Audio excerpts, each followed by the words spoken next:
The Dr. Oba Tashaka Show. Free your mind, and the rest will follow. A show for all who are on the journey to discover the truths about their identity, history, culture, politics, spirituality, and family relationships. This is a show for the Black Freedom Movement and the Black Power generation and the hip-hop generation, including Black Lives Matter and associate activists, all of whom are seeking change. Dr. Oba Tashaka and his guests are dropping knowledge and insight from his successful organizing, research, writings, and innovative thoughts, the best of which have piped into God's mind to lift you up higher and higher. To the bosses, OGs, rappers, influencers, and those looking to evolve from the constraints of misinformation and miseducation to build a foundation for personal growth, love, and mental freedom. Check out the wisdom of the OR. Yeah, that's the original revolutionary, Oba T, who inspired 1 million black men with his rousing speech at the Million Man March, and who continues to fight, write, and speak the truth. Dr. Oba Tashaka is one of the deepest deep thinkers in the world today. A quote by Dr. Asa Hilliard. Dr. Oba Tashaka, then Bill Bradley, was the best leader organizer in the Congress of Racial Equality, CORE. An endorsement from Dr. George Wiley, Associate Director of National CORE and the best organizer blacks produced in the 1970s as the organizer of the National Welfare Rights Organization. The Dr. Oba Tashaka Show. Free your mind, and the rest will follow. Greetings again to the viewers of this show, the Dr. Oba Tashaka Show. I hope everybody's doing okay. This has been a turbulent time in terms of global warming, violence, the rise of or the continuation of crypto-fascism that could become full-blown fascism. So this is a time where you need to have your eyes open. And what we're dealing with in these shows provide correctives. Some of these correctives are long-term as well as short-term, because I'm a systems person. And so my systems apply right now, but they're also very important in terms of overall transformation of the society. As usual, I want to encourage people, if you haven't subscribed, hit the red subscriber button and also hit the like button, and encourage your friends to watch this show, because we get an unusual amount of resistance from those who operate this not to reach the audience that we can. So we're hanging in there and things are improving, but that's the reality. That's the reason. So I want to say greetings to Lao Tzu, the first one to pipe in this time. Gloria Briscoe, Brother Ogawa, Sister Robin, Ubu Tugogist. Hope I didn't mess that up. Greetings to you and others who will be coming on. I want to extend special sympathies to all the people who have been affected by violence, and also by these various aspects of global warming, the Mai fire and the floods in Florida and others. And this is only going to continue and get worse, because we're living in a society that's waged war against nature, and now Big Mama is striking back in a big way. So what we have to say today about prescriptions for just societies, some of you think, oh, that's way off. It has immediate application and application in the future. But in order for us to look at that, to see that, we have to delve deeply into the strengths of our cultures, our history, our people, ourselves. And we also have to have a mindset that is open to this. So last week's show was entitled Garveyism, the Synthesis of African, Caribbean, and African American Culture. Last week's show took a different approach than most take on Garvey. I was trying to come up with another way of looking at him, a way that we could draw some lessons for today and really understand where the movement, the Garvey movement, was really coming from. So last week's show focused on the two streams of culture that, along with the talents of the Honorable Marcus Garvey, gave rise to the UNIA, Universal Negro Improvement Association. So that show focused on what Africans from the Caribbean, specifically Jamaica, but this was speaking generally of African Caribbean culture, as well as certain African South American cultures. And so I was looking at the stream that they brought in that was central to the Garvey movement, the stream of Black or African nationhood, particularly the strive towards the nation state where Africans can govern themselves.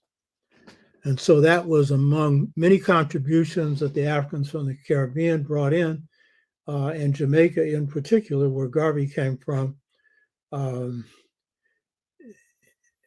along with many others. But it was this idea that we should rule our own societies.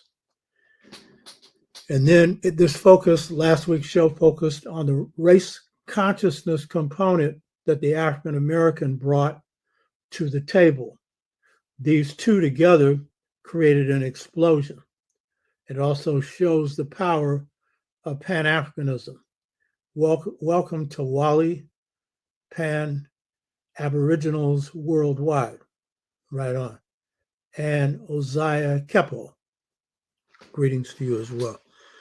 So this is going to be an extension of that. It took me a while to come up with this topic because I need to find something that I think will be of interest and use to you, and also something that will fire me up. It took me a while to come up with this.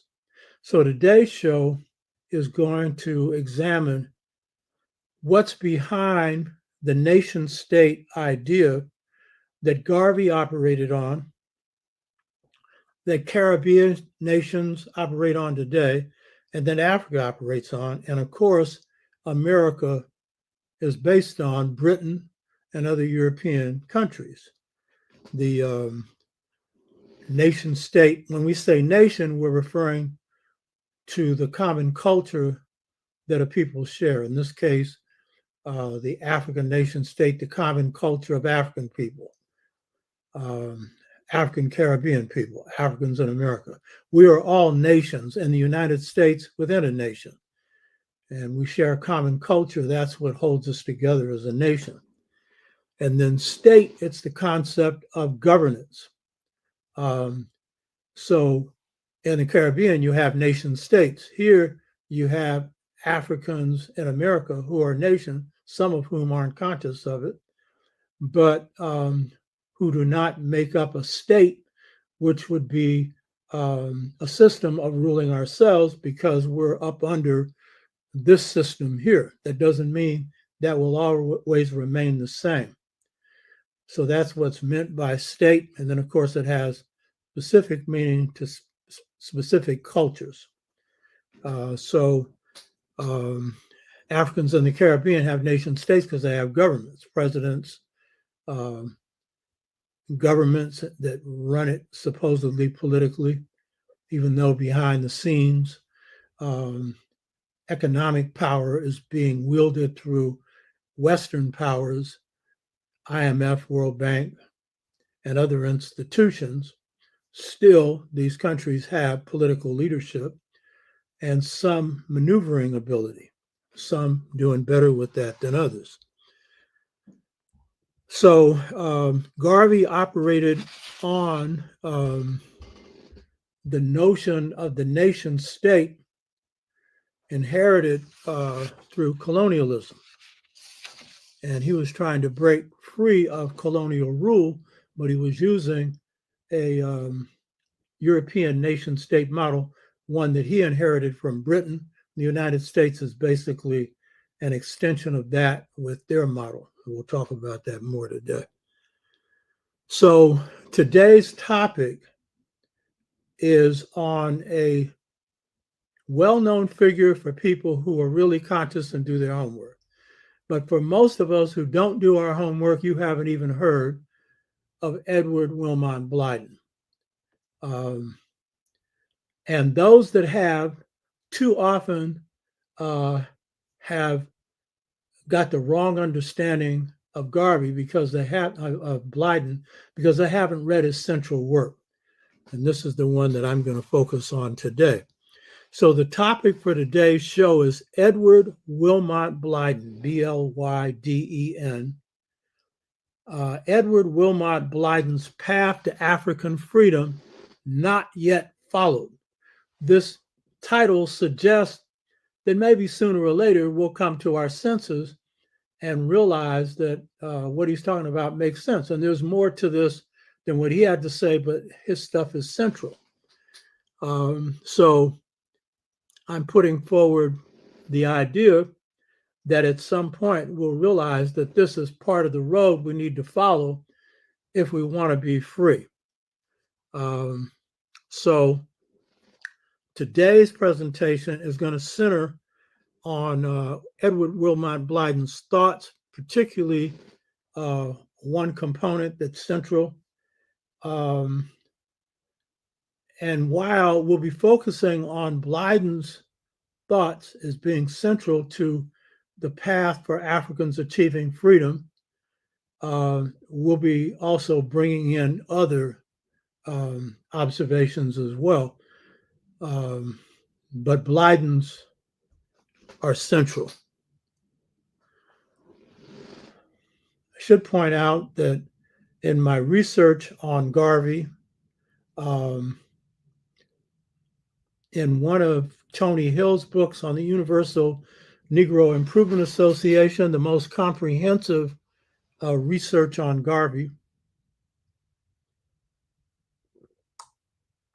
I came across a passage. I don't know if Marcus Garvey's son, Julius Garvey, is familiar with this or knows this, but it was a passage that showed that when Garvey was in London and attending a workers' college for a short while and apprenticing under leadership there, Hatshepsut, hey, and Shep Semester, I would assume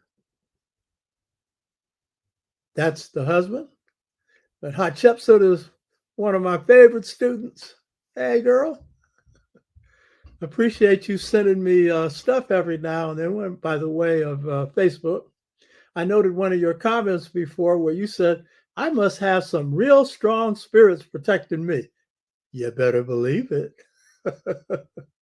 You better believe it. Oh, that lights my face up. Hatshepsut. She was a leader of the students at San Francisco State, and she asked me to name her, and that's Queen Hatshepsut. And she's into all kinds of design, making purses and shoes and all kinds of stuff. And she's got her a real good husband, and she's real happy.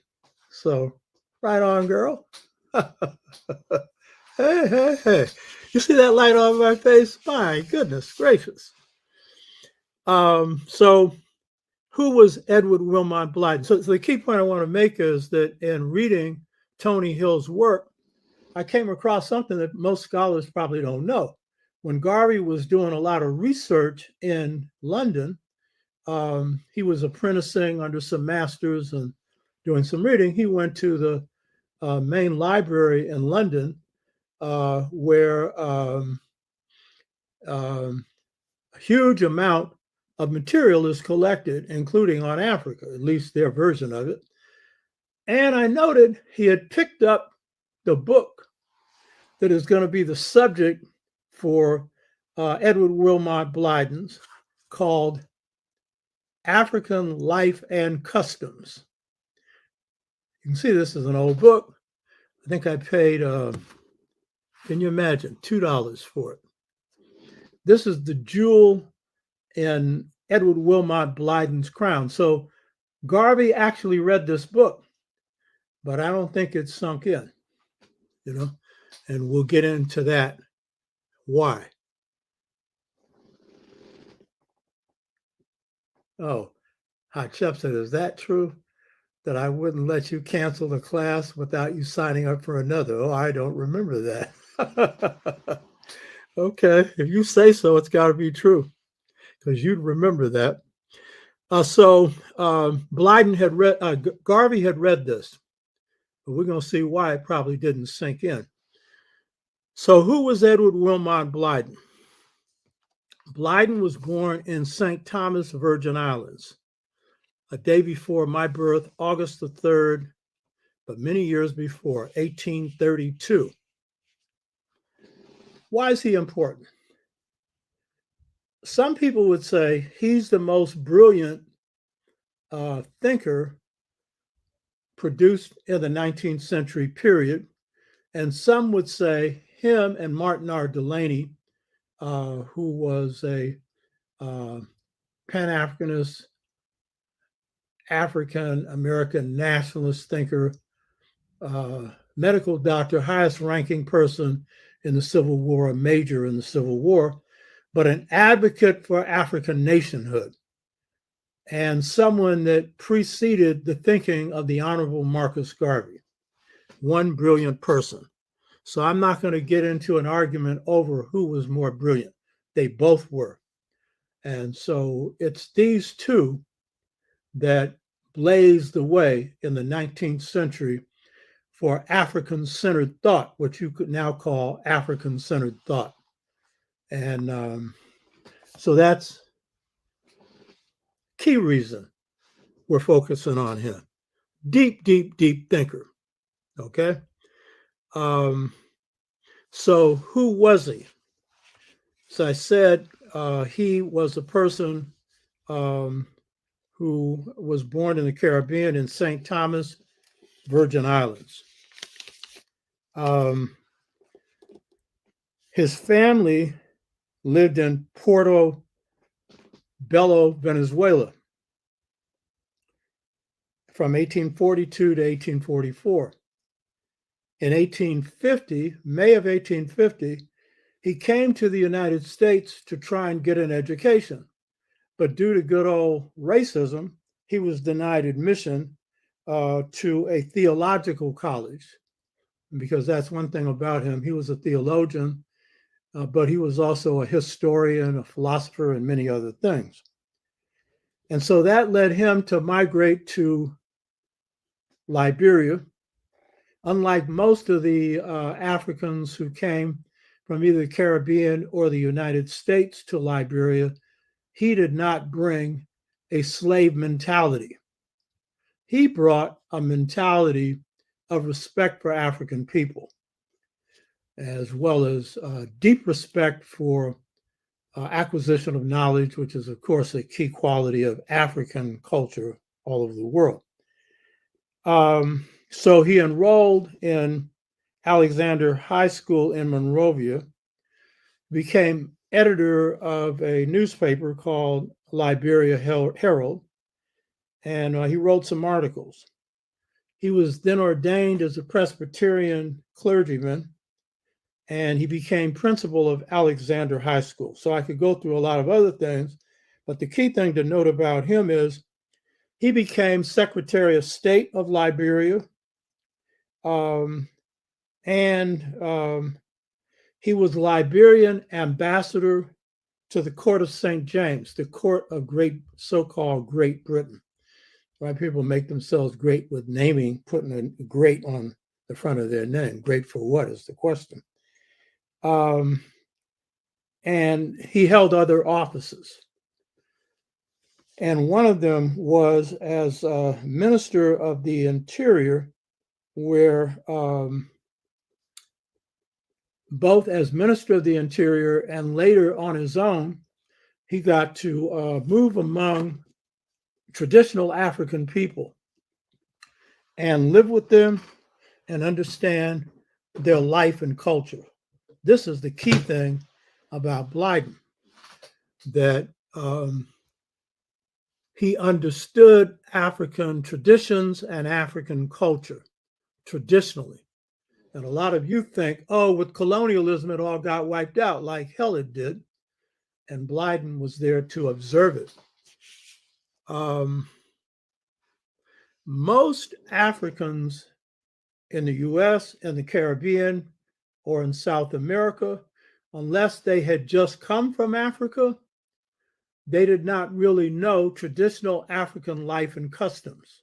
They did not really know them. Their idea of Africa came through indirect sources, a large part of which was tinted by Christianity. And so that's true of Garvey. He only knew so much. He had studied African history, but to know the traditions that Africans were living under at that time, the African traditions, very few Africans in the Western Hemisphere knew that. In fact, on this subject, Blyden was better informed than Martin R. Delaney on this subject. So this discussion today is going to focus on to come from Edward Wilmont Blyden's work, Africa, Life and Customs. And this is a small 90-page book. And of all his works, it is the most important. Most people would list Christianity, Islam, and the Negro as his magnum opus. It's an important work, and it certainly is considered a classic. But this is his most important work, because this will also explain why he took certain positions in his book, African Life and Customs, that has often been misinterpreted by readers as being a book that favored Islam over Christianity, missing the point that what Blyden was really favoring was the fact that under Islam, in that part of Africa in which he lived, Africans could express more of their traditions than under Christianity. It wasn't that he was an advocate of Islam per se, but he saw some things that were favorable under Islam in West Africa that allowed African traditions to continue, where it was much harder for them to continue under Christianity. So to understand why this discussion centering on Blyden is important, it's overall because he has an understanding of traditional African practices, traditional African culture that is important to draw from if we're going to be able to create true freedom in Africa today. And while that's not all you draw from, that is primarily what you draw from. And this is a big problem for Africa today. So this is the overall value of Blyden. And he was one of the few voices in the 19th century giving direction to continental Africans, and for those who studied his work in the Western Hemisphere, to us as well, on the path that Africa should take. He was in the minority. Some Africans listened to him. Some of his ideas, like the African personality, this becomes a thought adopted by Kwame Nkrumah. and other Africans that precede him. But Kwame Nkrumah lacked an appreciation of some of the depth of what Blyden understood, and some of us understand now. And he was a great African leader, but he was weak on this side because he had been here 10 years, educated in Black College, Lincoln University, and in religion, which John Henry Clark told him when he was a part of his study group was a waste of his time. His middle name would indicate that, Francis. But that was the nature of Africans who went through missionary schools, that they get exposed to Christianity. And in this way, in the case of Kwame Nkrumah, it had an important influence on him. But he also majored in economics, something that's important. And he learned from Africans in the US and then his own study of African history, the value of one Africa, Pan-Africanism.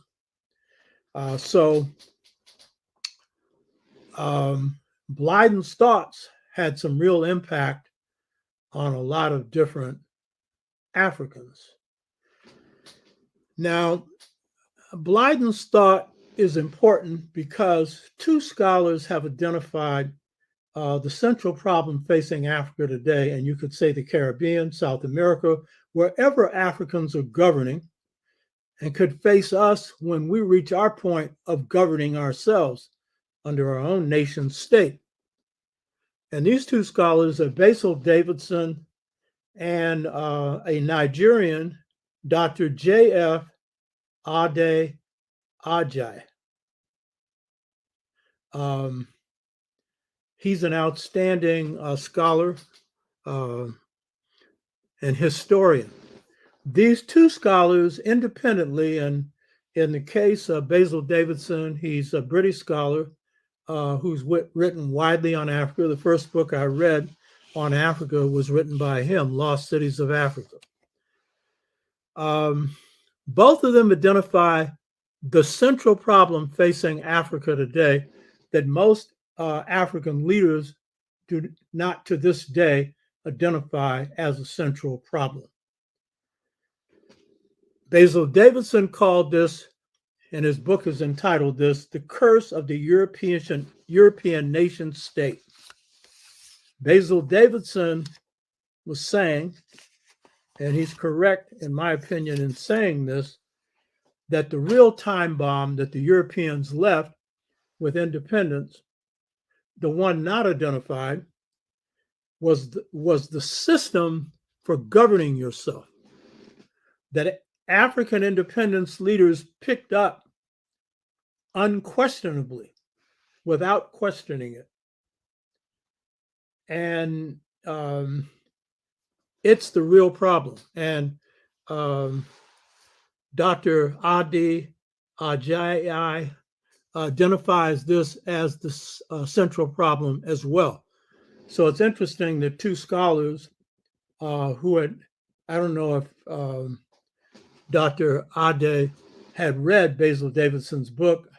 I know that his analysis wasn't based on it. He looked at the West African, particularly the Nigerian situation, and drew the same conclusion, that the European nation-state model was the central problem facing Africa. Most African leaders identified the small nation states that they had inherited from the European, where Africa was broken up into small units, artificial units, as the problem. And that was part of the problem, that Niger, for example, that shares a border with Nigeria, shares many of the same ethnic groupings as Nigeria, yet it's treated as a separate nation state. So the mini nature of some of these nation states being extremely small was a problem.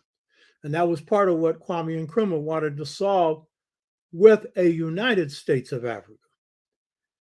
So a number of leaders correctly identified that, and those who were progressive or radical wanted to correct it. And some were just simply satisfied in sitting behind their desk as president of a country with their flag and their access to the treasury using the European nation state model. But none questioned this model.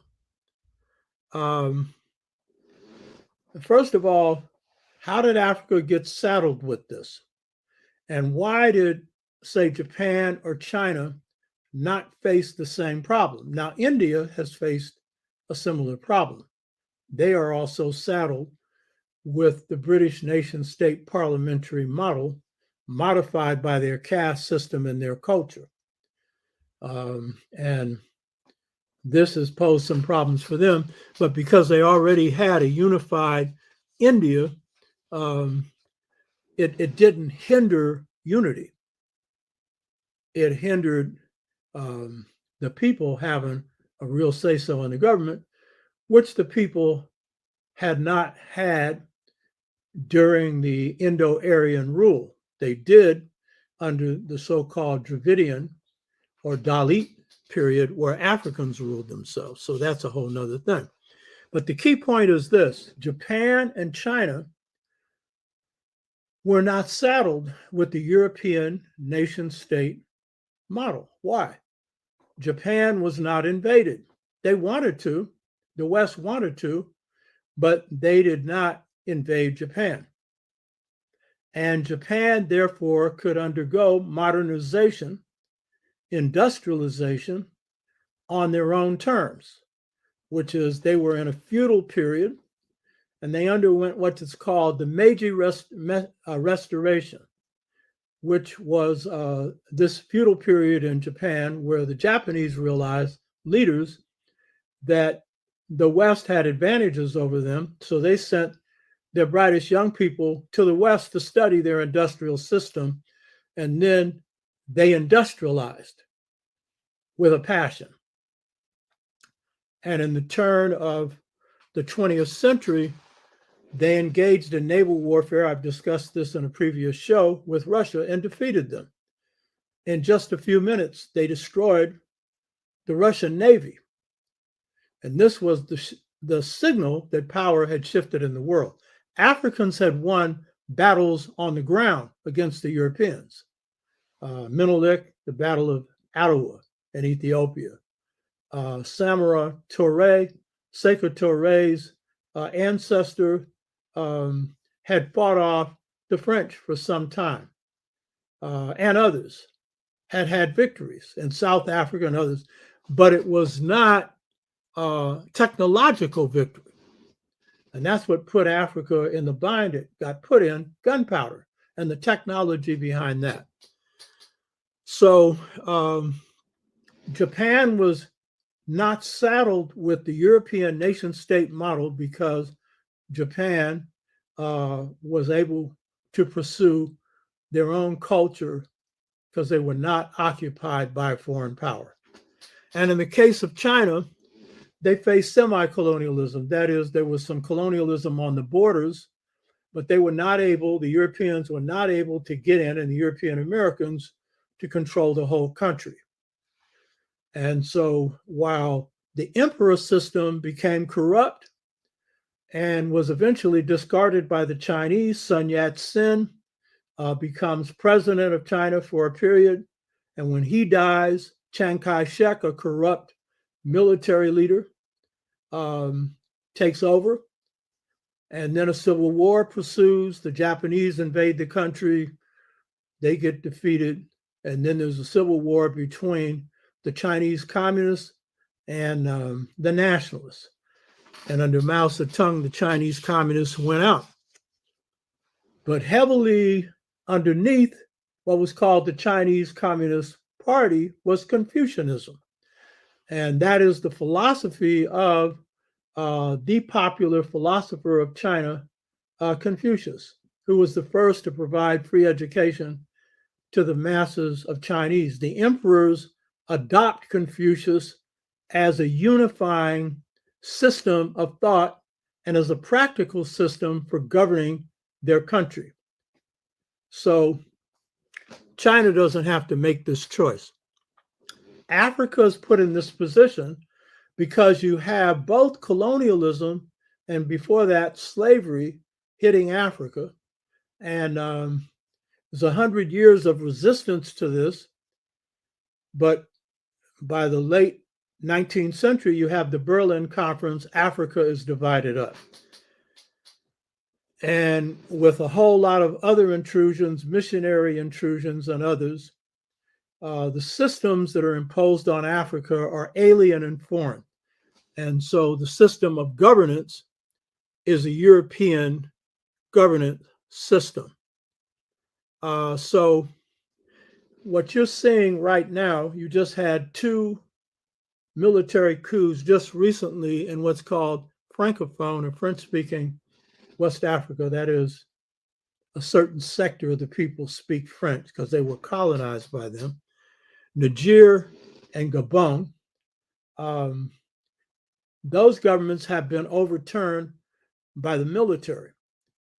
And it's questionable whether the military is going to produce what they should, but they have received some support from their people.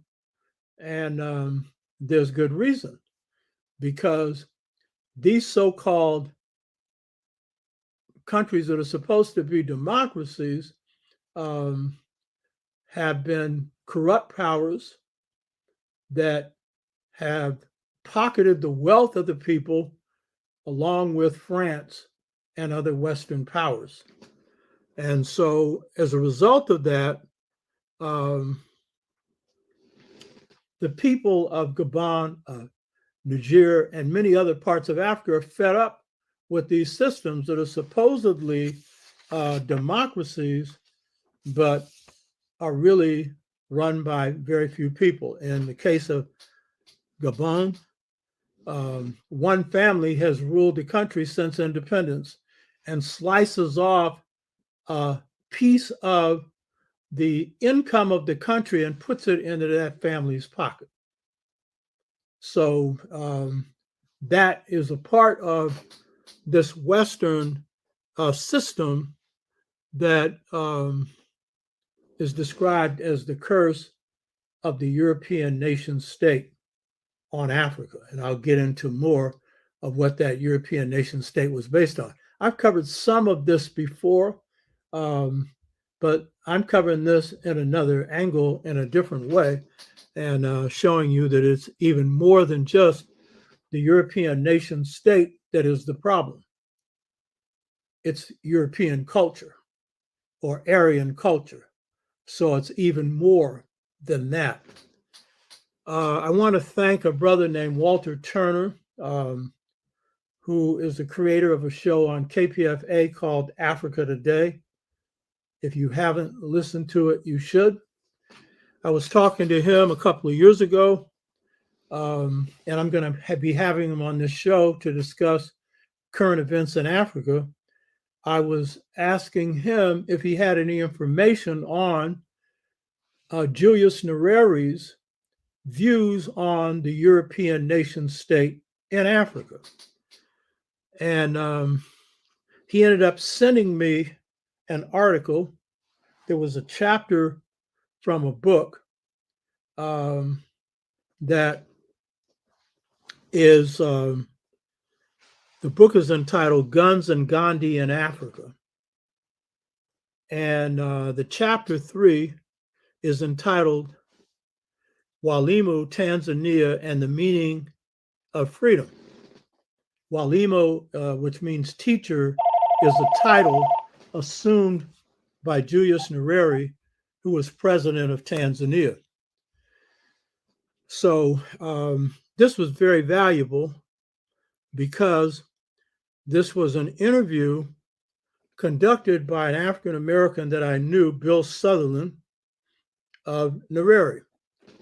And I met Nyerere, as I pointed out before, in 1974 in Tanzania. And it was a couple-hour meeting, and I'll never forget that. And I should note that my observations here, some of which are personal, are also based on having worked in Ujamaa villages in Tanzania, which was Nyereri's idea for building up a collective economy based on Ujamaa, which means sharing through the family or communalism, African communalism. 3 months of working in those villages in 1973, and also other interactions in Tanzania and with African people, but at the village level, observing what was going on at that time, which was the most promising project for rebuilding Africa along African lines. Bill Sutherland was an African American who worked in Tanzania and was the highest ranking African American in Tanzania, usually taking on jobs that when the people from Tanzania were prepared, they would assume those positions, and had some relationship with Julius Nyerere. I had the privilege to communicate with him when I was in Tanzania in 73, working the Ujamaa villages, 74, Sixth Pan-African Congress, where I chaired the political committee of the Sixth Pan-African Congress, the largest of the African Congresses, the only one held on African soil. And then in 1984, when I was there for my last time, and he could give me a report on the status of the Ujamaa villages. So Bill Sutherland interviewed Julius Nyerere on the topic of his views on where Africa was at that time, but particularly on his views of the European nation state in Africa. And what did he see about it? And so in this conversation, this interview that Bill Sutherland had with Julius Nyerere, he referred to Basil Davidson's conclusion that the European nation state was a curse on Africa. And it was a central problem facing Africa. So his question to Nyerere, and this is a very important question because of all of Africa's leaders, Nyerere was the one who chose an African path. Nyerere chose to use the model of Ujamaa, or sharing through the family, or communalism, as the base for building up his economy. So that meant that he had an appreciation for African culture. So the question that Bill Sutherland was posing to him was, had he thought about this European nation state model and the problems that it posed? And Nyerere said no. He said he had not given any thought to the European nation state model as a problem or any thought about it at all, other than he was using it as a system for building an African nation, because Tanzania was not a unified nation state at that point. They had a number of ethnic groups and little nations, but he was forging a larger unit that he wanted to link up to Pan-African unity.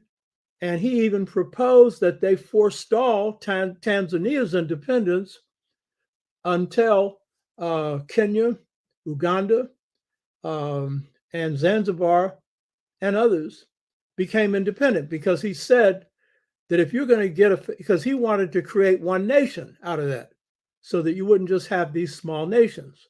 And that was beautiful on his part. And I'm sure he was willing to give up being president for that, you know. Unfortunately, these other countries, other than Zanzibar, that united with Tanzania, an island connected to Tanzania, they weren't willing to do this. So this shows you Nyerere's commitment and the fact that he was basing his building of Tanzania on an African family model, at least economically. And that's important, because that's what feeds you. And Nyerere had lived under these circumstances for 12 years of his life. So he was inculcated with village culture. And so when he gets his Western education, he's got a clear Tanzanian orientation. So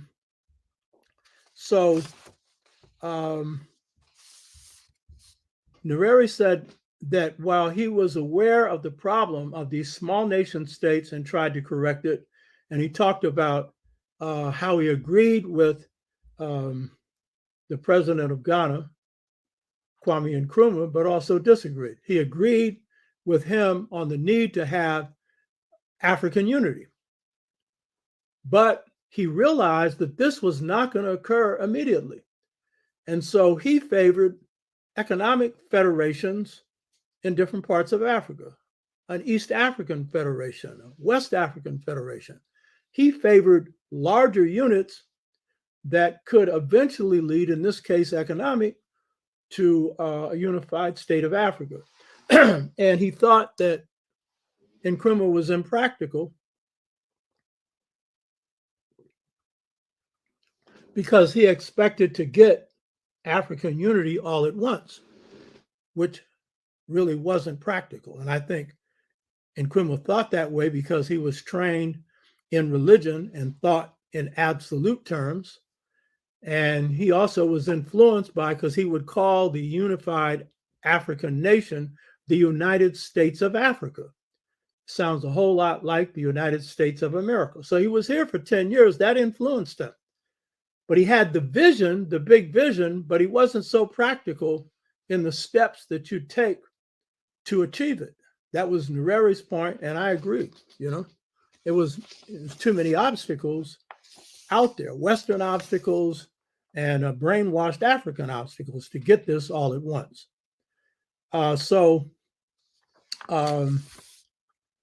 Nyerere had not given thought to the problem of the European nation-state model in Africa. He saw it as an instrument for creating the nation-state of Tanzania based on the African familyhood or economic model of Ujamaa. When I met with him, it was very clear.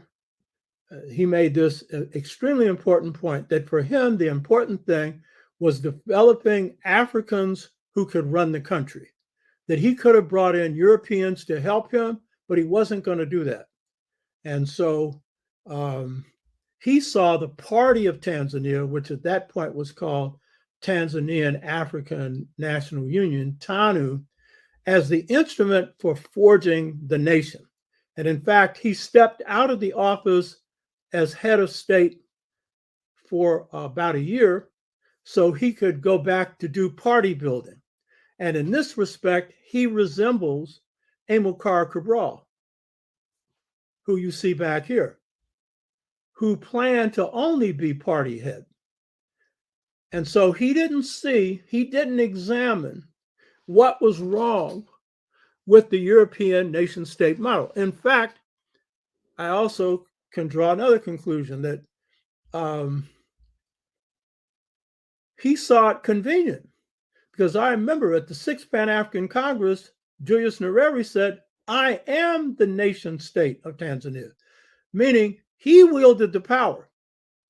And of course, it meant the party that was with him played some role in it. And so that was convenient. And in the case of Nyerere, his intentions were good. This was a man who lived simply. He, for years, rode in a Volkswagen Rabbit. He didn't have a lot of heavy security. When I met with him, it was just an ordinary house outside of Dar es Salaam, Tanzania. He wasn't living high off the hog. And he was spending most of his time in the villages working with the people. So he was one beautiful brother and one of Africa's best leaders. And in fact, his proposal for Ujamaa was correct. So, but he didn't see a problem with the European nation-state model because it gave him the ability to do what he wanted to do, and that was itself problematic because in the case of Ujamaa villages worked well when they were voluntarily taken up by the people. But when the government insisted that people go into those villages, that did not work well at all, because it's being imposed on them. And that's not the way the African Constitution works. And so it could work positively and negatively. And then Nyerere could have good intentions, but what about the people around him? That was a whole nother issue. You know what I mean? So Nyerere didn't really question this model. So what's basically wrong with the European nation-state model for Africa?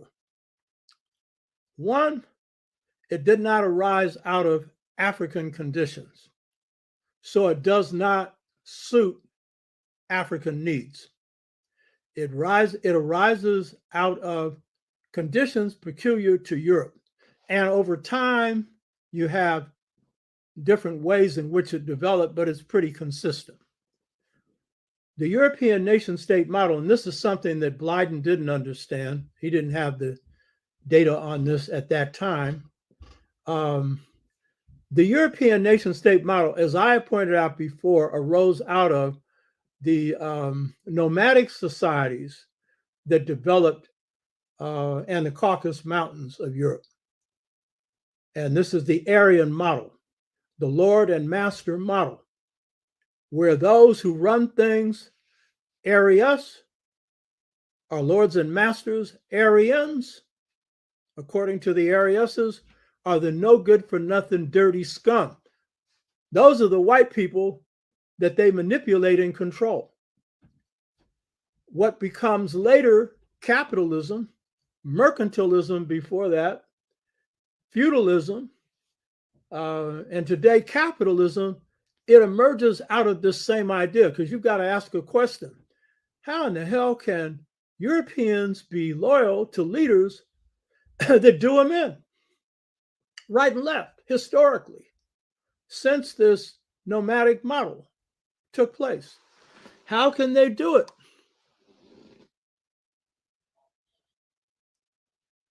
And the truth is, very few of them like it.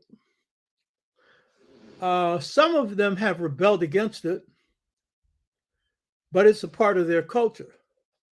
And when in fact they posed a problem, I pointed this out in a previous show, when you had Shays' Rebellion that occurs after the War of Independence, where fighters in the War of Independence are coming back to their farms and they're being foreclosed because they didn't pay taxes. They couldn't pay taxes because they're fighting a war where they don't even have shoes, good clothes. They're fighting in the cold while the leaders, the officers, are well paid, well heeled, well fed. And so Shays' Rebellion was an attempt to overthrow this. And that's why the Constitutional Convention was a major reason why it was called. But the key point is the European Americans who were supporters of slavery, who were supporters of the genocide of Native Americans, they were feared by Washington and company because, as Madison said, if they gained power, they would equitably distribute the wealth and they wouldn't pay their debts, because their debts were onerous and usurious and, driving them in further into poverty. So the masses of people in Europe, if they had a choice, they wouldn't go for this. But the key thing about the European nation-state model, as it hits Africa today, as I pointed out in previous shows, it comes from the model provided by John Locke in his 2 treatises of government.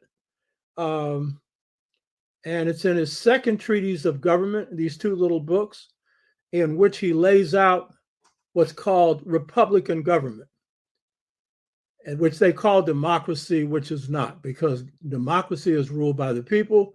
Republican government is ruled by an elite, which technically, politically gets elected by the people.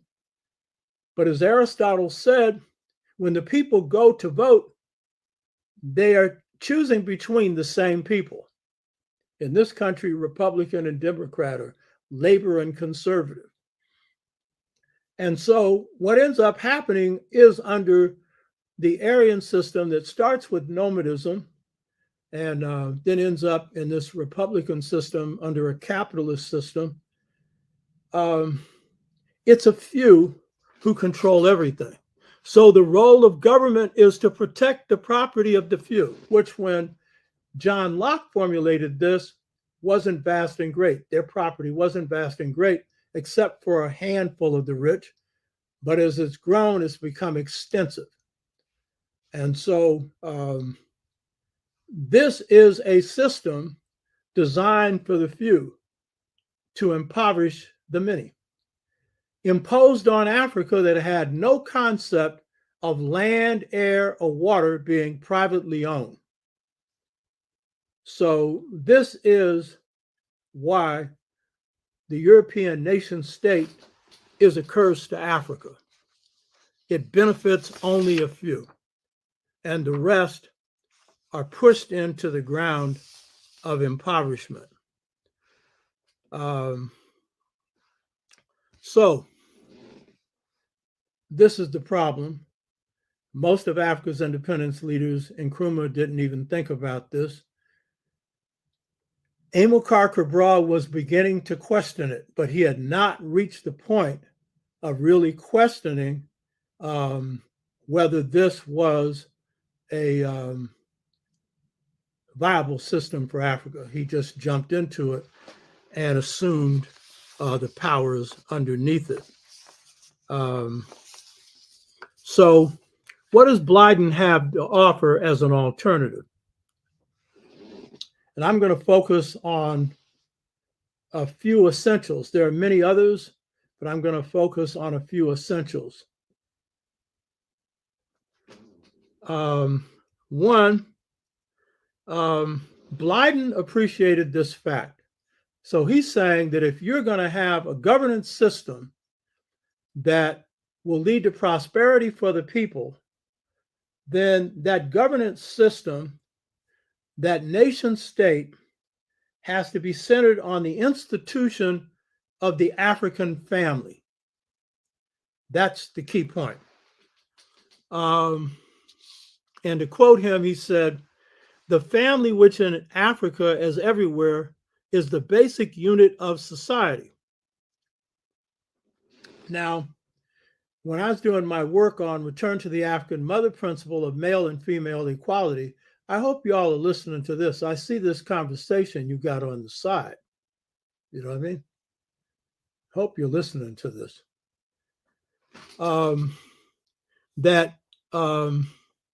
The African family system was one that I was studying in 1990, right after I had the vision that led to this twin lineal concept. And I'm spending a lot of time in Ghana, and I'm also looking at how this empowerment system worked in a large society. That is a society that at one point had kings and queens and now has a nation state. It's come under colonialism, broken free, but still has these traditional systems. And so I was looking at their system of governance. And when I was finished, I would call up John Henry Clark to share my conclusions. And John would say pretty much what I concluded and what Blyden had concluded. And John added this. He saw, what I saw was a consistency between the way the family worked and the way the nation worked. The way the family worked, the way the village worked, the way the division worked, the way the region worked, the way the nation worked. The National Council of the King worked pretty much the same way as the Council of the lineage head, and I'll come back to that. So he rested Africa's ability to achieve freedom on its ability to reproduce its family model in its governance system. And I've done the same thing, and others have. I'm using the hunter-gatherer model as the earlier model, from which this draws.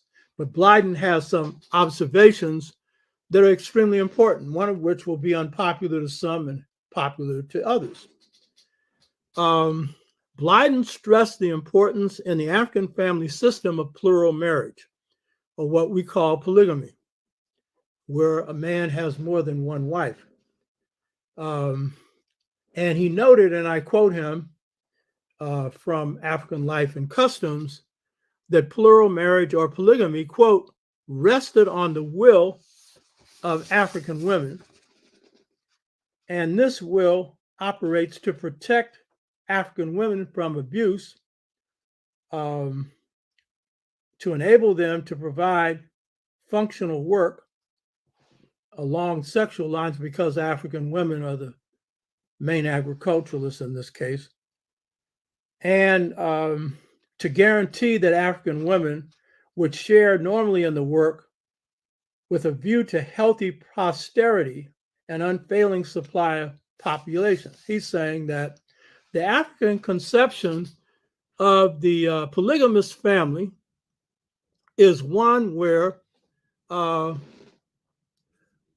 health and well-being of the mother is central, and the health and well-being of the child is central. This is the key point he's making. And he's making the point that the African women called for this. This is his point. Now, in observing the operation of African families, Blyden understood that the African woman took the following position on raising children. And I'm quoting him, quote, she objected to simply being a childbearing machine, and she demanded a period of rest. So that a key thing, according to Blyden, built into polygamy, and by the way, I'm not into polygamy. I'm a follower of, in the Yoruba system, of the Orisha, who is the only one that has one wife, Obatala. He's the eldest of the Orishas, and he demanded that all the other Orishas follow this. And they said, oh, we are divine forces next only to God. And you're telling us that we can't have what is one of the loveliest things on earth? Oh, hell no. So the rest of them were polygamous. So I'm not pushing a position that I favor, but I'm explaining Blyden's position and where it came from. The African woman did not want to be a childbearing machine. She wanted a period of rest.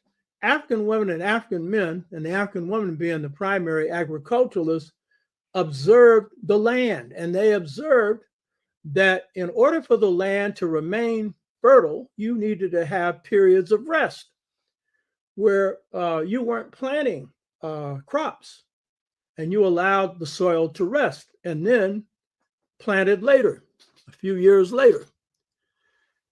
And so what the African women did,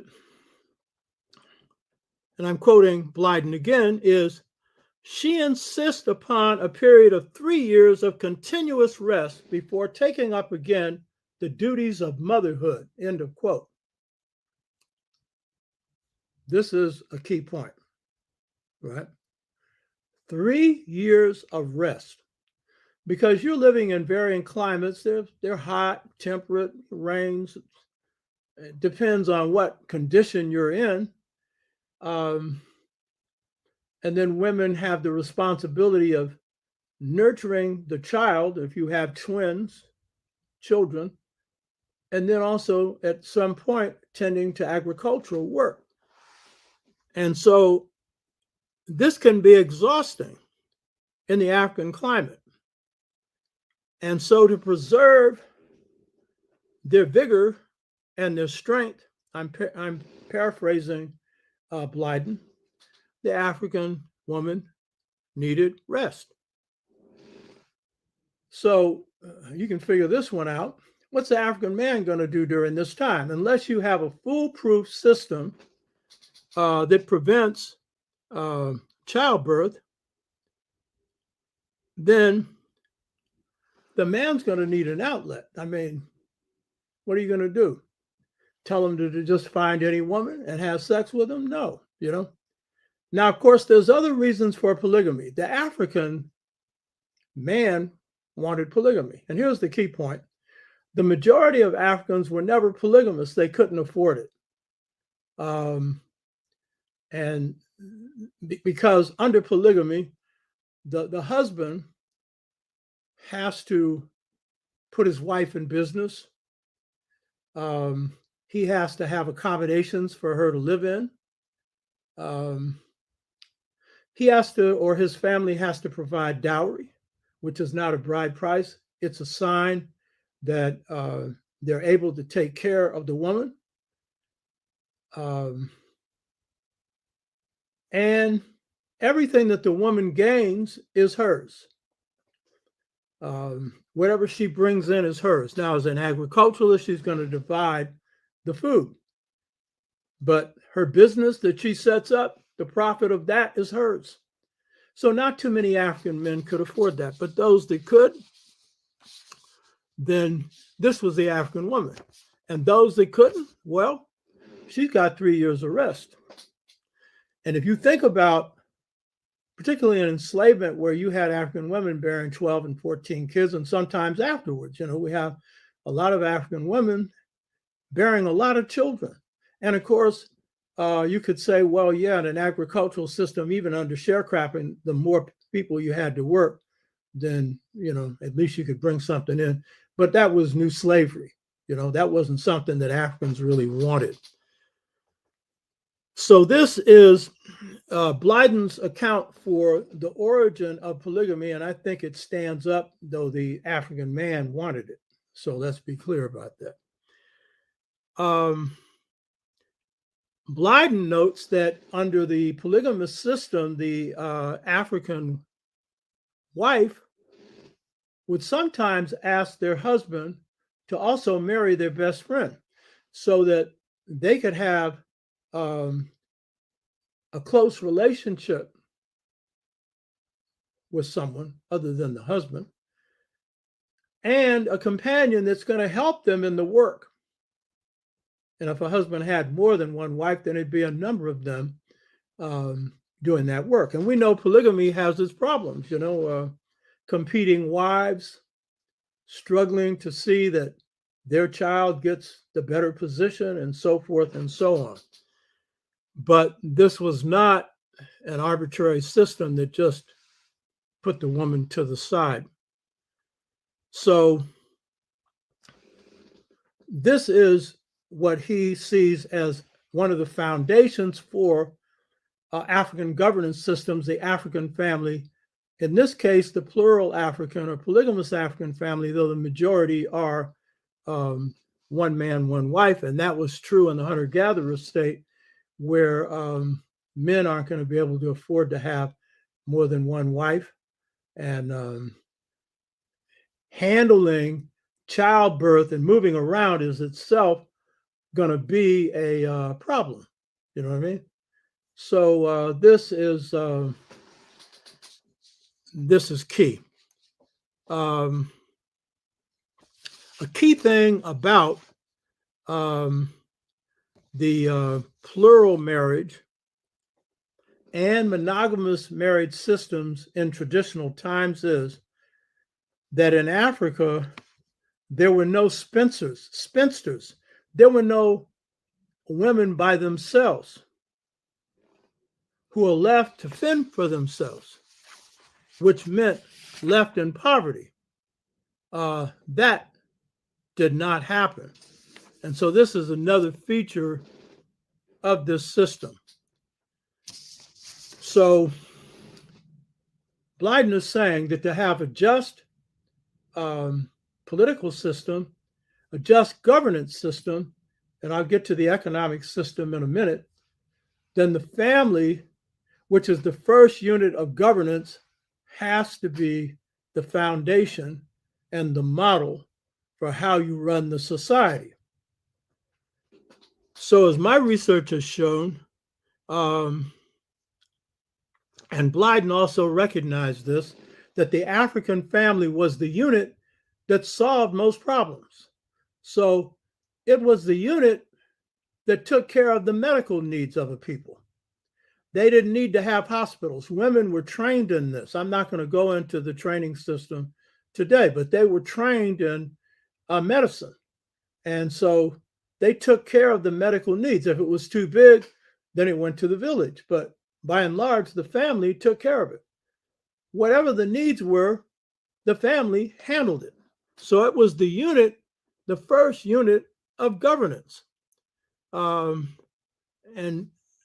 then, as my research has shown, the family was the unit for male-female empowerment, that the family was governed by the males and females on an equal basis. And so the lineage system in the Akan, among the Akan people, is a system where all the males and females in the lineage have an equal say-so, but the lineage head is first among equals. And so that means that they may have a say-so, but it's the group that makes the final decision. And it's a consensus decision, which arises, as I pointed out before, under hunter-gatherer societies. And the lineage head is the best man, whereas under the European model, he's the roughest and toughest, the one who's able to seize power, the one who's able to grab wealth. This is the head, and that's patriarchy, but it arises out of nomadism and now is centered on capitalism. So there's no equal say-so in anything. He who has the gold rules. It's not the golden rule, to do unto others as you have them do unto you and all this stuff. No. He who has the gold does what he wants, and he can provide any justification he wants. So this is, again, the basis for reconstructing African societies. And these family systems still operate at village levels, weakened by colonialism, but still in operation. It's what keeps Africa alive, and it's what keeps Africans fed. And so this is the system that is used all the way up to the national level for the complex societies. So the Aryan nation-state model is based not on democracy, but on the view of the few. Now, final one that I'm going to deal with today is this one, and this is a key one. A key reason that African systems of governance were just, the key reason that the family system was one that cared for all its members and paid special respect to the African woman, is that the African constitution for governance was based on observing nature and using the way in which nature was organized to organize their society. So the African principle of organization is the cooperative principle. It is the collective principle. And the European principle, or the Aryan principle, is the individualistic principle. And so Africans observed nature. And one of the key creatures they observed was the termite. And it's interesting, this is Blyden's observation, but in studying, for example, Dogon social organization and how they began the process of building families, particularly homes, it was based on how termites were organized.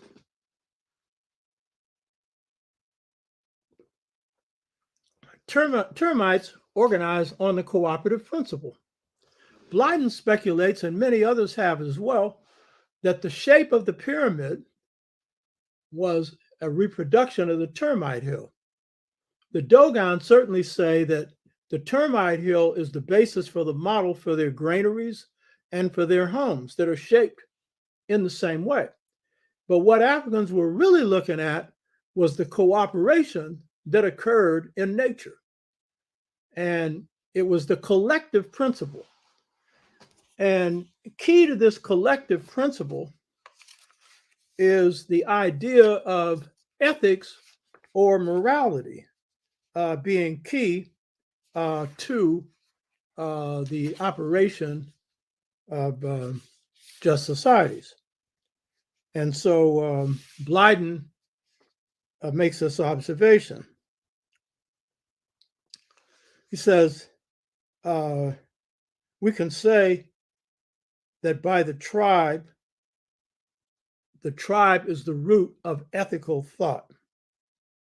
The self-asserting individual comes later, particularly in Europe. What he's saying is, if we're looking at concepts such as ma'at, and we look at its origin, masuri, which comes from hunter-gatherer societies, truth, justice, right order,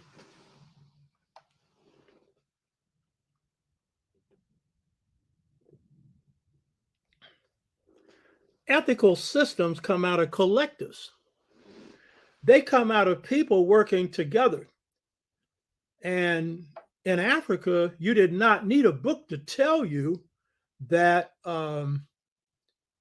you had to be truthful. It was the interaction of human beings that established ethics. In hunter-gatherer societies, the interaction of hunter-gatherers. In the agricultural societies that come later, the interaction of males and females in the society. Women as agriculturalists, men helping out in certain parts of the work, men tending cattle, hunting, and serving the primary purpose as protectors, as warriors. But the key point is that morality comes out of the group. Why? Because it's the group that has the interest to pursue the truth. If you leave the question of morality to the individual, you're going to have what you have in Europe, amoral, unjust societies. Because the individual is going to look out for himself. And in a few rare token cases, herself. And this is the principle on which European political, economic, social, and if you want, religious organizations are organized, because their concept of God is a dictator. You hear me? Who acts arbitrarily. You understand? So this is the shaper of morality. So observing nature, what did the African observe? Because you see, Africans seek to live in harmony with nature and then to become harmonizers of nature. But you can only be harmonizers of nature if you respect it. And so they observe the collective principle. Therefore, the African economy has no idea of land, air, and water being owned by any individual, because that's the key to life. So land, air, and water is following the collective principle of the ant, of the termite, of Mother Nature. They're following that, of the hunter-gatherers who established that as well. And so that every person is entitled to a house with no mortgage, because the people will get together and do the collective work to build the house. That was the way, my wife comes from Barbados, that's the way housing was developed in old Barbados. And it was also, everything was based on a man or woman's word. You didn't know written contract. Why? Because it's the group that shapes morality. If you fail to follow through with your word, you are put down by the group. You could even be banished. You understand? So the point is, you didn't have poverty in ancient Africa unless you had some severe crop failure or something. And even then, They set aside reserves for that.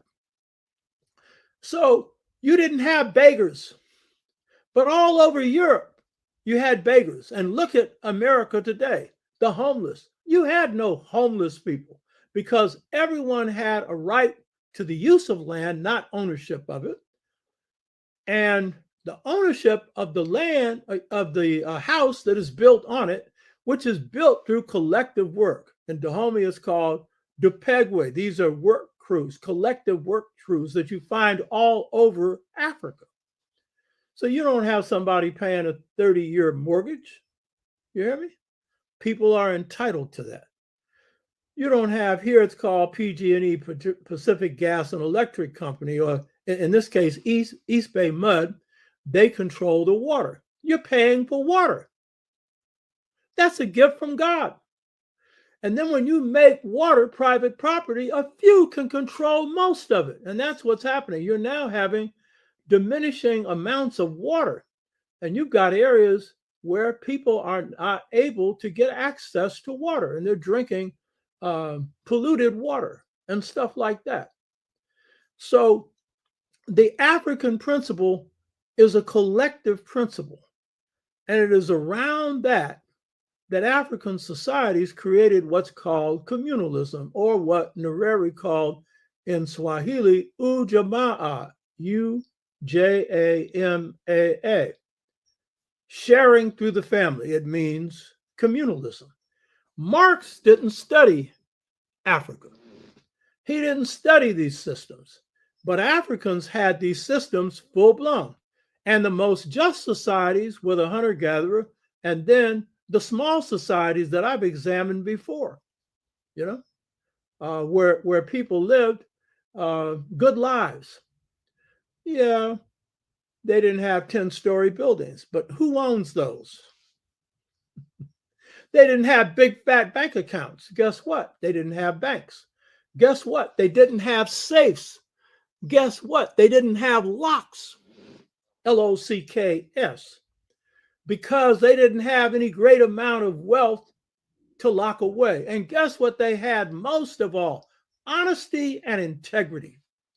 Because when you're living in a society that takes care of your basic needs, that hugs you and loves you, sees that you have food, clothing, shelter, a roof over your head, when you need help, there's collective work to help you, just as you provide it for your neighbors.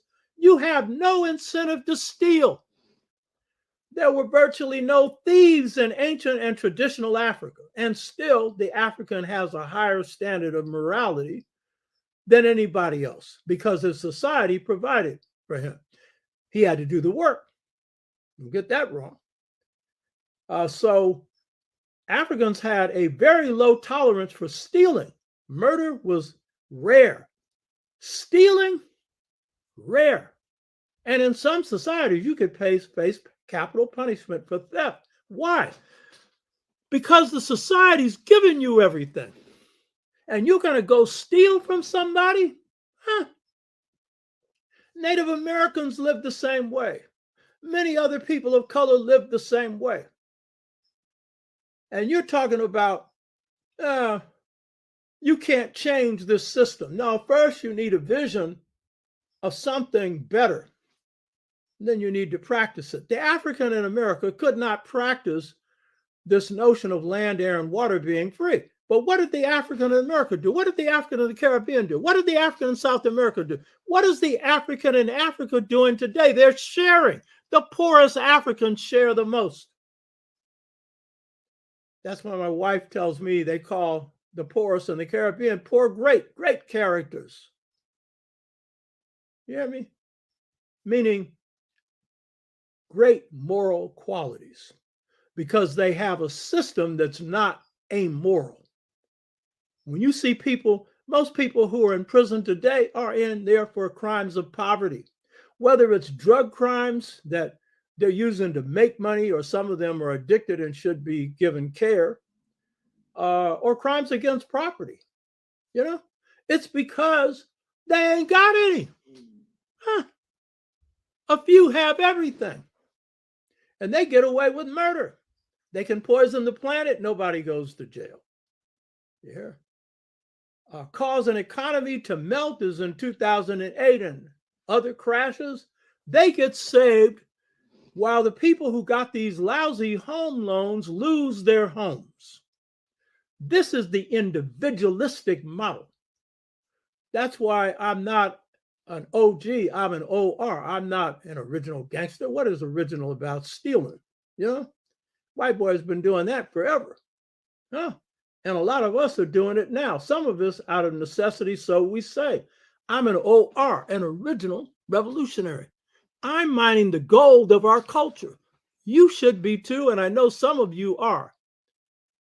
And you should really dig into the work of this magnificent, beautiful brother, Edward Wilmont Blyden, and you should read African Life and Customs. Go get it.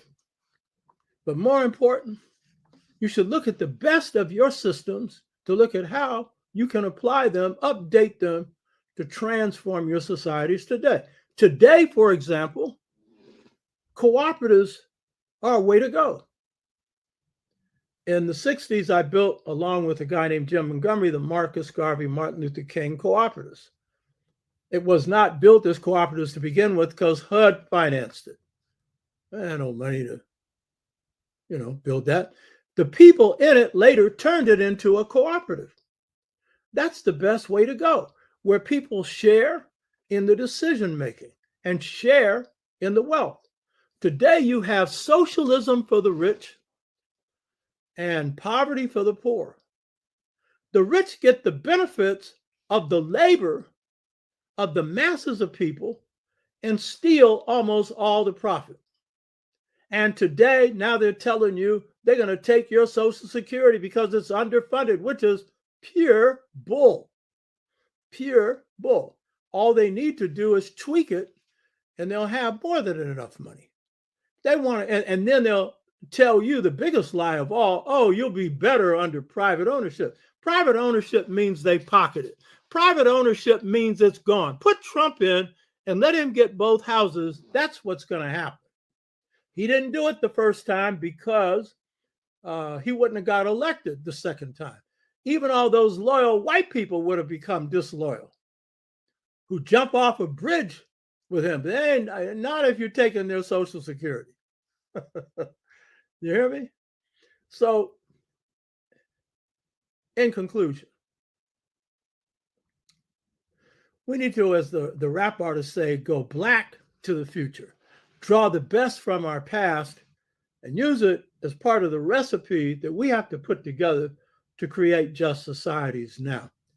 We're in a state where our families are broken. This system now, neoliberalism, where they're taking everything, the rich are taking everything, is breaking not only Black families, going from 75% two-parent households from 1865 to 1968 to 29% two-parent households now. White families going from 75% to 50%. That's where ours was in the 1980s. This system has decided to take so much you can't even afford for two people to live together because the two of them together in a job ain't making enough to support a family. And so we need these models to rebuild families. And the twin lineal model of male-female equal empowerment is the key to this. But it is the collective model of sharing. I'm sharing information with you. I'm not getting rich, in case you haven't noticed. Why?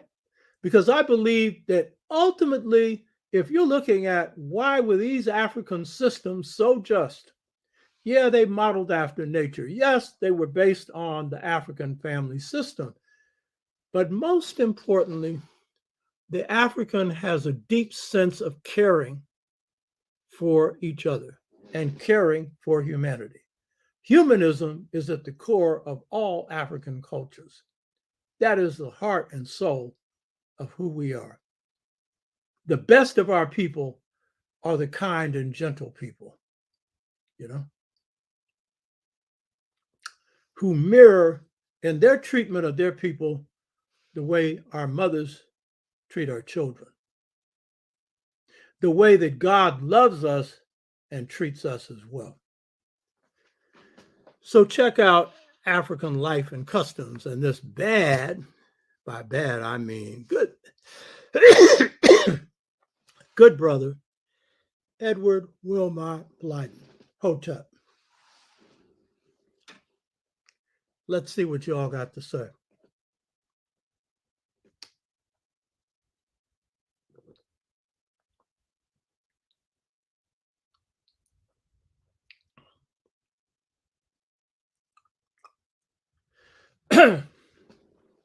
So we have here Nura Allah, A-L-L-A. What about a true democracy in Africa? Couldn't that be a model for equality and governance? How about leaving marriage to the people, giving them freedom to marry as they wish, more than one husband or more than one wife? I prefer a model where ideas are presented and we choose the best ideas for a term period. Africa gave birth to democracy 149,000 years ago among the Twa. They operated on male-female equal empowerment. That's what my book, Return to the African Mother Principle of Male and Female Equality, which you can order here if you look at this on Cash App, whatever, you can order it, covers. So Africans are by nature democratic. And so the decision-making process in Africa is consensus, but it's been disrupted by colonialism, disrupted by neocolonialism, economic indirect control of Africa. So we have to draw back from our models. And yeah, people should have the right to choose their own models, for marriage, What are your thoughts on Edward Blyden's views on the colonization of Africa? Kevin, aka Mr. K, he was opposed to it. What he was doing by offering the models for a just rule, he was providing the alternatives to it when hardly anybody in Africa could see that, could think that. That was a key thing. So he was ahead of his time in that, but it was because he loved African people while he came from the Caribbean, and they had slavery imposed on him. When he goes back to Africa, he lives among the people and appreciates and respects and loves the culture. So that's why he could be what you call ahead of his time. Good, I'm seeing that Robin already ordered the book. Good, Robin. Robert Brown, I agree. Each time I visit my family in Kenya, there is an abundance of sharing among people. Some of the people I've met there are the poorest of the poor, but give from the heart. That's true. Those are the ones who really share. And that's how we survived not only slavery, we survived the end of enslavement, where we had not a land or an acre or a mule. We shared our meager provisions. That's when we were most African. The more African you are, the more you'll share, the more you'll care, the more you'll look out for each other. That's the heart of a good African,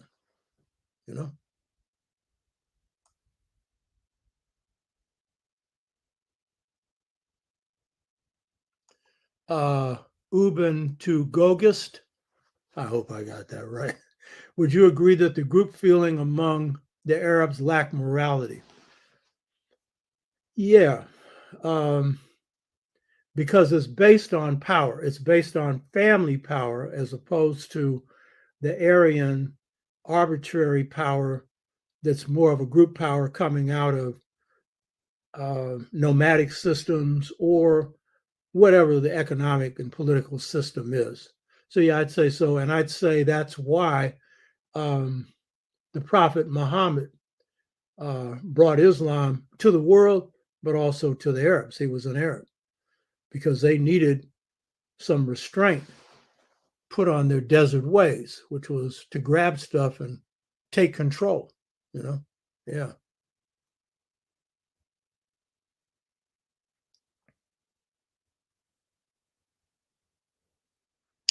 Questions. How did the family unit operations aid in diplomatic pursuits with other tribes? Well, you should call them ethnic groups or nations, but yeah, tribes.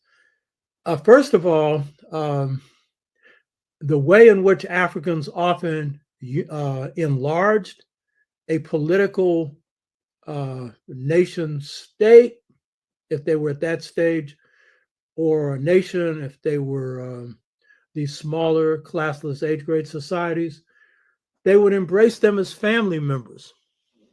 This is something Chancellor Williams brought out in Destruction of Black Civilization. They would say, "You're a member of my family." And then this would go on long enough that people would actually believe that, you know? So that was one way that they would do that.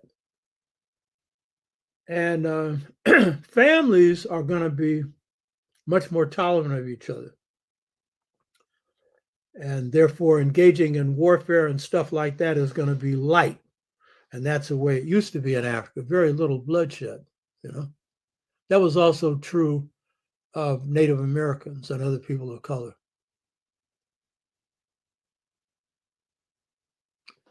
Wolf Manlou, is there any part or parts of the European political philosophy which we blacks in America should retain?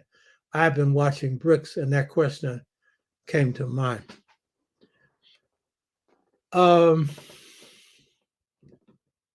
Not really, because while they call this political philosophy democracy, it's not. It's a system of control through elections where they don't even give you the power to pick a president. Electoral College does that. That's because the people framing this system did not trust the masses of their own people. And the people who got, say, the vote were people who had some wealth. But even then, it was the people who had the real wealth that owned and ran everything. So what I would say that we need to draw from the Western system that they have also drawn from us and the Western world is technology. All of it, science, and all the forms of technology. We need it, you know. That's what we need. In terms of BRICS, BRICS is a new power formation in which China's central, and they have a bunch of other nations that now, in terms of economic power, outweigh the West. So that's a power combination.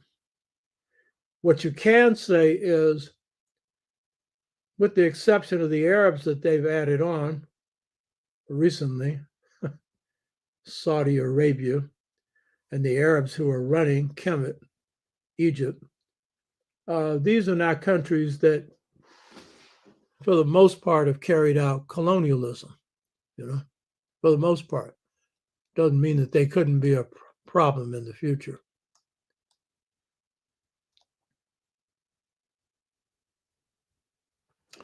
Over to Shaka, did the African leaders of the independence movement have the time to engage in a theoretical analysis of European system of governance? Yeah, if they had had a hint that it was a problem, yeah, they had plenty of time. And they had time well before independence. Enough of them had enough time to conclude, the progressive ones, that they wanted some kind of socialism.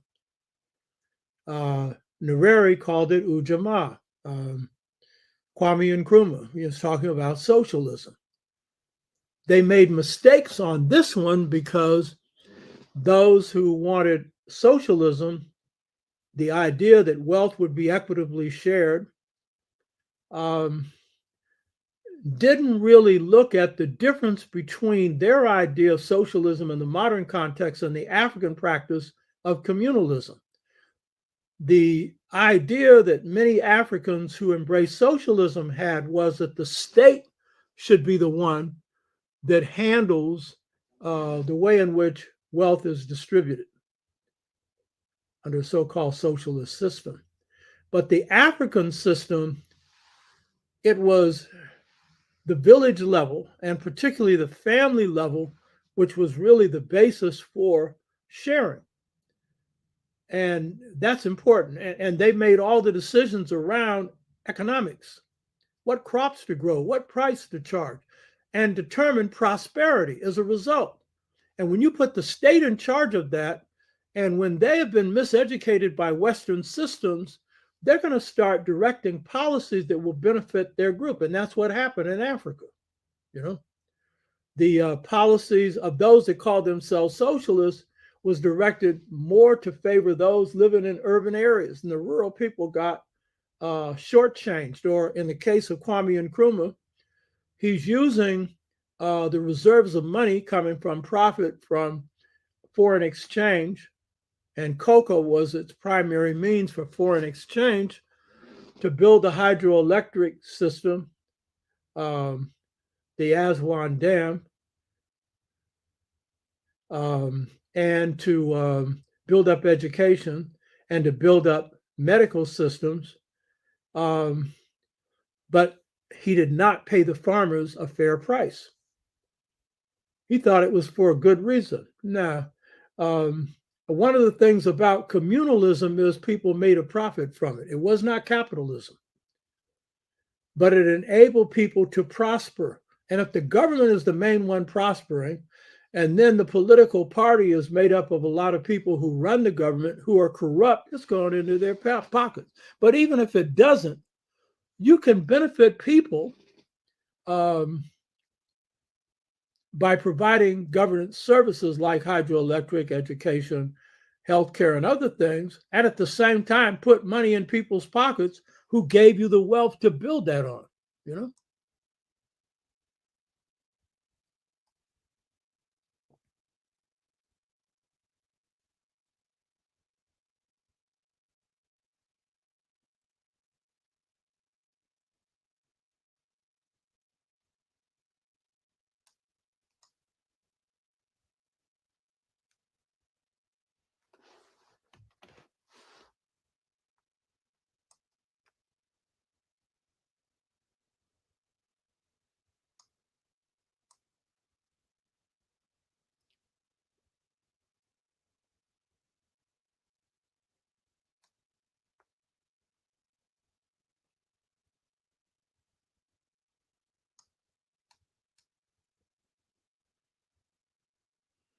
See if there's anything else here.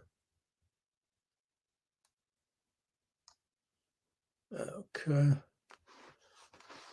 Let's go down to the bottom, see if there's anything else here.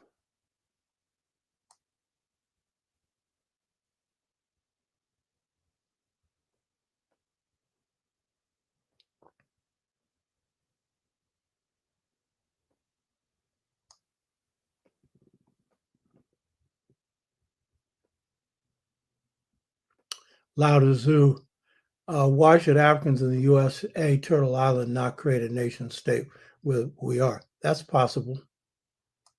That's possible.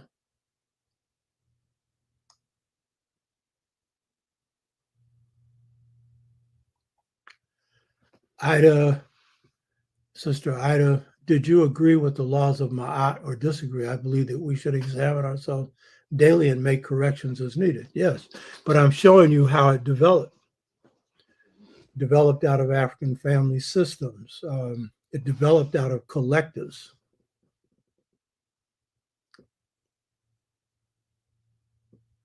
Okay, thanks for the clarification. I asked because some Pan-African critics have been critical of Blyden, accusing him of being an advocate for colonization of Africa. It seems that he was misunderstood. No, he wasn't for the colonization of Africa. He's offering you solutions for Africans governing themselves.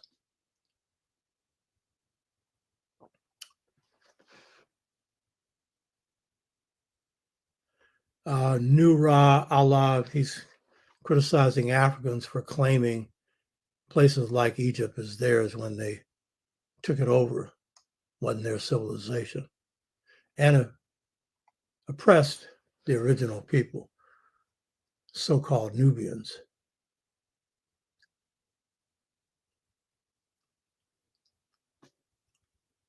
Kevin, Mr. K, have you read the book Golden Age of Black Nationalism, 1850 to 1925? Yeah, it's a good book. It also shows you what how nationalists define nationalism at this time.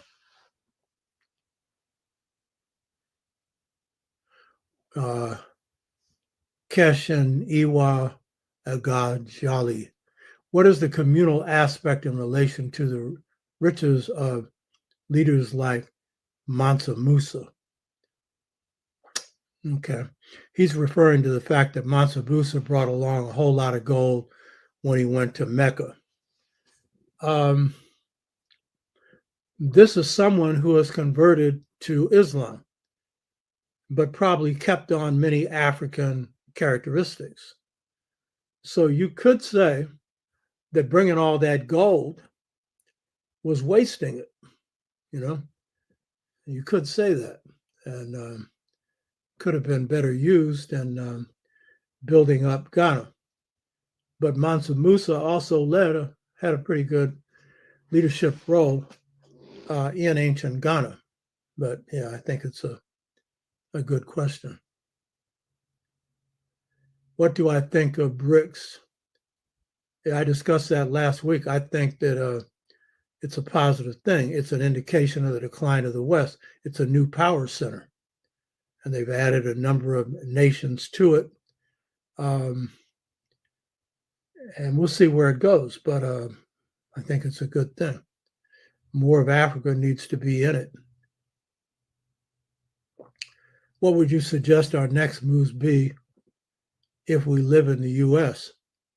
Well, that's the whole point.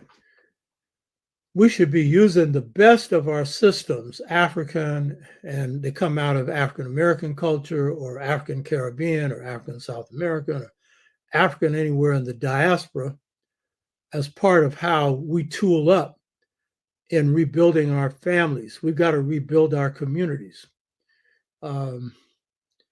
We have to do some things around economic empowerment for our people. We've got a lot of poor people, and we need to correct that. And so there's a series of things that we need to do. I've set up an Amilcar Cabral, a House of Life, Puronk House of Life, Amilcar Cabral, Ella Baker Leadership Organizer Training Institute. And we're going to be offering some training around this. But people are doing organizing in different parts of the country. We need some hookups, more connections, more unification. You don't have to become a part of the same group, but you could have more in the way of alliances and coalitions to build power in our communities. But we need to draw from the best models of our past. So the twin lineal model is one. We need to free our minds. The sixfold stages to mental freedom is another.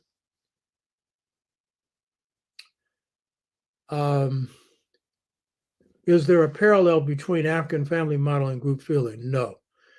Group feeling is a system for power and control in the sense of ruling over others, because that's what group feeling is. The strongest family rules. The African twinlineal model it's a just model for all males and females equally ruling. It's not power over. It's equal empowerment. That's a big difference. You need to return to the African mother principle of male and female equality. And Hatshepsut and your man really appreciate you tuning in. Really love you and appreciate you. We need to call and talk to each other. Wolfman Lou, thank you. See you're going to Kemet. Good. Thank you for what you do, what you think of the land issue in Zimbabwe and compensation of the white farmers, the original thieves. It's in court as to hundreds of millions. It's a joke. Only white people can get away with getting compensated for oppressing you. You know what I mean? The same is true in South Africa.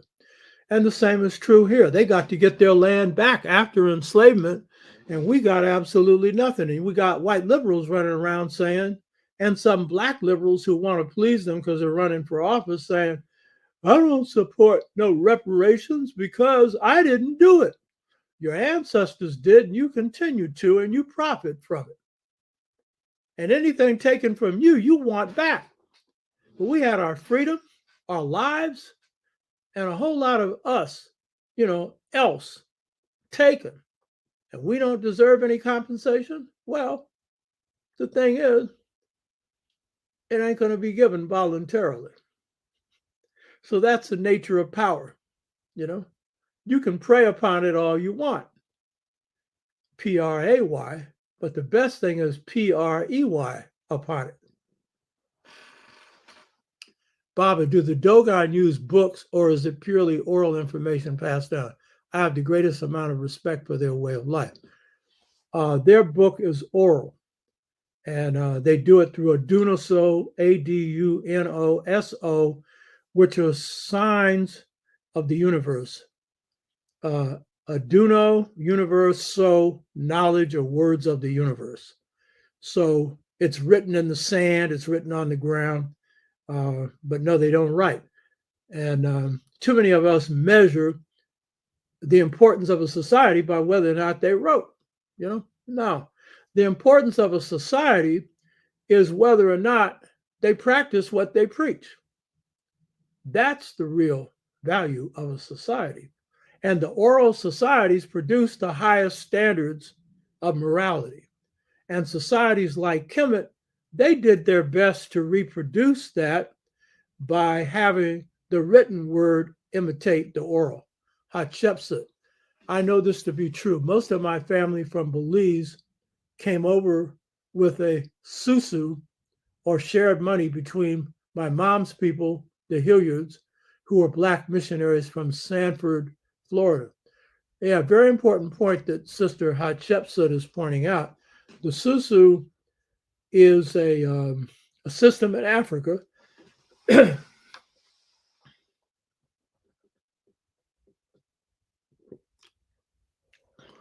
where pots of money for a group that is dealing with business or investment or whatever, pots of money are created by the group. And then a pot is passed to one person, which they will repay later, and then another person, and so forth and so on. It's the people's bank without exploiting you. And it's one that the Caribbean has maintained. But we in the United States have not, and we need to practice.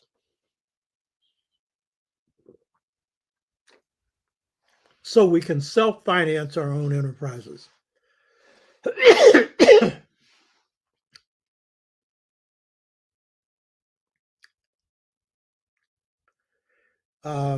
Sister Ida, it would be great to get a proper susu going. It would be great. We would buy land in Africa. Well, organize it, and make sure you got people's values in the right place. And as long as you've got that, yeah, you can do it. We got a tremendous amount of wealth, and it should be used for uplifting our people.